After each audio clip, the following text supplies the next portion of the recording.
And when we look at the prevalence, breast cancer is the #1 cancer among women in Guyana. Now, what are we going to do about this? One, we want people to, of course, come and get screening early.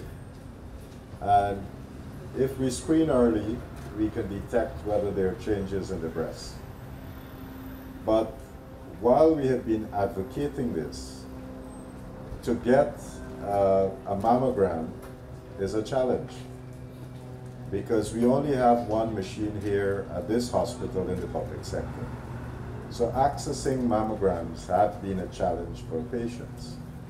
So by the end of this year, one of the things that the government would be doing is putting in 4 other mammography machines.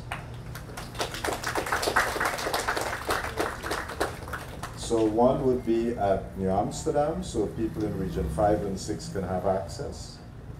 One would be in Linden, so people in Linden and the surrounding communities can have access. One would be in Suddy Hospital, so that people on the Essequibo coast can have access. And we are putting one in Lethem, so that people in Region 9 can have access. Now, the second most prevalent cancer among women is cervical cancer. And while this might be a little bit daunting, again, we have some simple solutions that if we apply them, we can change the outcome.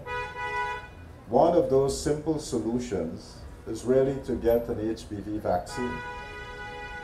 And we are working to get vaccination coverage up to 90%. So right now we're about 40%. Now the second thing that we have done, we have introduced an HPV test.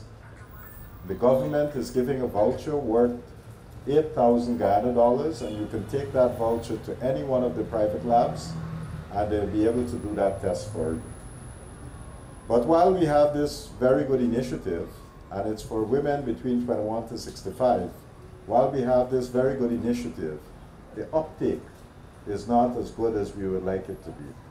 Now, while all of this is going on, we also recognize that we need to provide even more services. And so currently we are working on a plan where the government intends to develop a new oncology center.